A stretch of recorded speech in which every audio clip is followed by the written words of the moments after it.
warahmatullahi wabarakatuh. Perkenalkan, saya atas nama Tasya dengan NIM 23040400668. Dalam video pembelajaran kali ini, kita akan membedah kerangka penting yang memastikan lembaga keuangan syariah termasuk bank syariah berjalan dengan baik dan sesuai dengan aturan Islam, yaitu tata kelola perusahaan atau yang sering kita sebut dengan corporate governance. Itu corporate governance. Corporate governance adalah suatu sistem hak, proses, dan kontrol secara keseluruhan yang ditetapkan secara internal dan eksternal atas manajemen perusahaan. Tujuannya sederhana, yaitu melindungi kepentingan-kepentingan dari setiap stakeholder. Bank Indonesia menetapkan 5 prinsip dasar yang harus diterapkan LKS untuk mencapai good corporate governance. Prinsip-prinsip ini juga harus diterapkan pada setiap aspek bisnis dan di seluruh jajaran bank.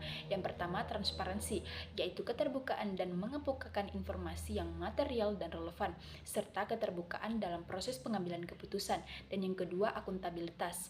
Hal ini adalah kejelasan fungsi dan pelaksanaan pertanggungjawaban organ bank agar pengelolaannya berjalan secara efektif. Dan yang ketiga, responsibility atau pertanggungjawaban. Prinsip ini memastikan pengelolaan bank sesuai dengan peraturan perundang-undangan. Dan yang terpenting, sesuai dengan prinsip-prinsip pengelolaan bank yang sehat. Dan yang keempat, profesional.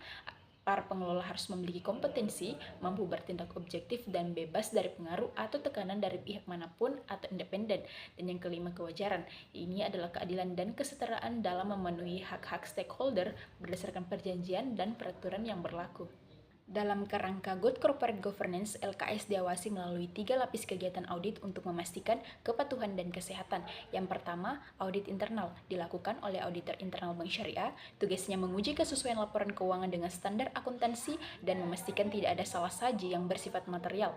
Audit ini dilakukan secara rutin. Lapis kedua, audit eksternal dilakukan oleh auditor dari luar bank seperti BI. Audit ini berfungsi memberikan opini pembanding, memastikan laporan keuangan disajikan secara wajar, dan yang terpenting memastikan keuntungan yang dihasilkan bukan dari usaha yang bertentangan dengan syariah. Lapis ketiga, audit syariah, dilakukan oleh auditor bersertifikasi akuntansi syariah. Tugasnya spesifik, memastikan bahwa produk dan transaksi syariah tidak melanggar prinsip syariah dan memberikan opini apakah bank syariah dinyatakan syariah compliance atau tidak. Selain auditor, pihak kunci lain dalam corporate governance LKS termasuk regulator dan pengawas seperti BI dan DSN, pemegang saham, dewan direksi, dan tentu saja dewan pengawas syariah.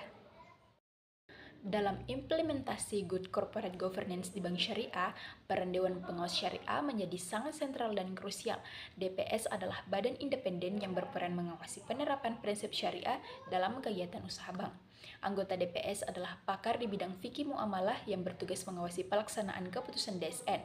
Menurut AAOIFI dan DSN MUI, peran utama DPS dalam good corporate governance lembaga keuangan syariah meliputi 4 fungsi.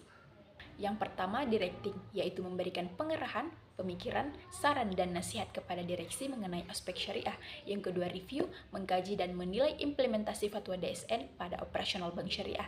Yang ketiga, supervising, melaksanakan tugas pengawasan baik secara aktif maupun pasif atas implementasi fatwa DSN. Dan yang keempat, yaitu marketing, akan melakukan sosialisasi dan edukasi kepada masyarakat tentang bank syariah. Itulah tadi pembahasan terkait tata kelola perusahaan atau corporate governance. Semoga apa yang saya sampaikan dapat bermanfaat untuk kita semua. Sampai jumpa di video pembelajaran selanjutnya. Wassalamualaikum warahmatullahi wabarakatuh.